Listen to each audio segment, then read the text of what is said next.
Hola, ¿cómo están? El día de hoy vamos a hablar acerca de la resolución de un problema de circuitos eléctricos. Mi nombre es Janina Espinosa.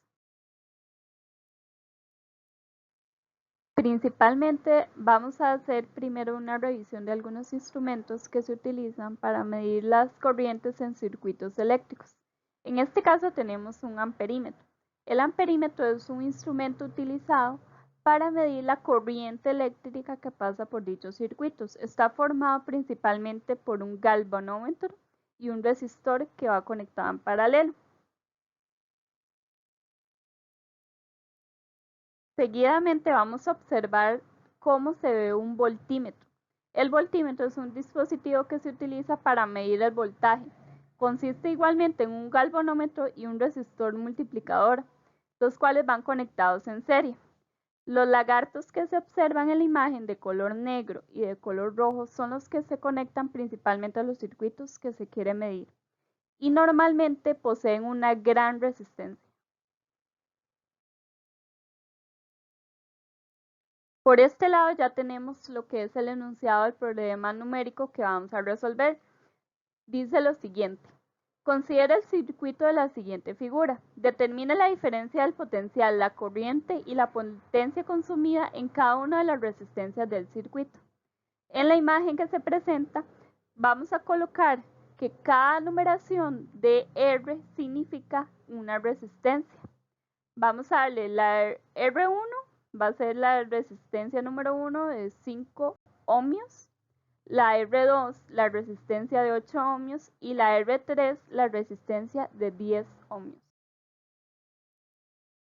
Finalmente, para darle resolución al problema, se debe iniciar con tomar en cuenta cuáles de esas resistencias se encuentran en posición en serie o en conectadas de manera paralela. En este caso tenemos que las resistencias de R1 y R2 están colocadas en forma paralela. Por lo tanto, procedemos a sacar primero la resistencia equivalente con la siguiente ecuación. Nos da un resultado de 3,08 ohmios y el circuito queda dibujado de la siguiente manera, donde únicamente nos queda la resistencia de 1 y 2 con el valor anteriormente brindado y la resistencia R3. Parte del problema es necesario tomar en cuenta que ambas resistencias que quedaban en el dibujo anteriormente ya se encontraban en posición en serie. Por lo tanto, también se procede a sacar la resistencia equivalente. Con la siguiente ecuación vamos a sacar, según la ley de Ohm, el valor del voltaje y también el valor de la corriente según la resistencia equivalente. Tenemos que la corriente eléctrica quedaría de manera que son 15 0 volts, que era la batería, la resistencia en volts que teníamos, y lo que sería la resistencia equivalente, que son 13,08 ohmios, para dar un total de corriente eléctrica con un valor de 1,15 amperios. Continuando con el problema, es necesario tomar en cuenta que R3 y R1 y 2 se encuentran conectados de manera en serie. Una de las cosas importantes a recalcar es que para los circuitos conectados en serie, el valor de la corriente siempre va a ser igual. En este caso tenemos que el valor de la corriente de ambos es de 1,15 amperios. Lo que varía es al calcular el voltaje. El voltaje, cada uno se calcula realizando una multiplicación entre la corriente eléctrica y el valor de los resistores. En primer caso, el valor de R3 nos quedaría 11,5 voltios. El valor de R1 y R2 nos da 3,5 voltios. Para calcular seguidamente la potencia es necesario notar que se utilizan varias ecuaciones. En este caso lo vamos a calcular con las variables anteriormente calculadas.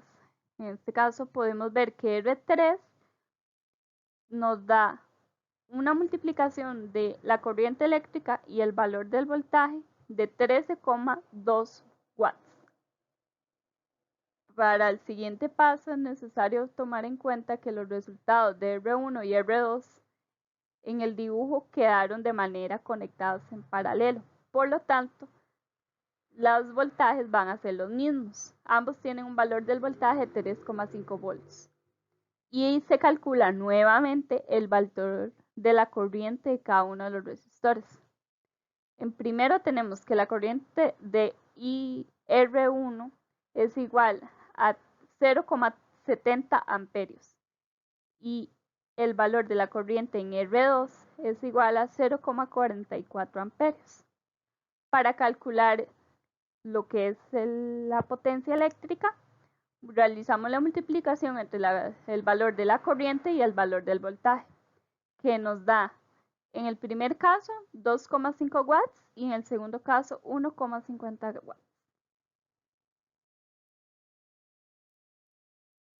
Esto sería todo. Muchas gracias.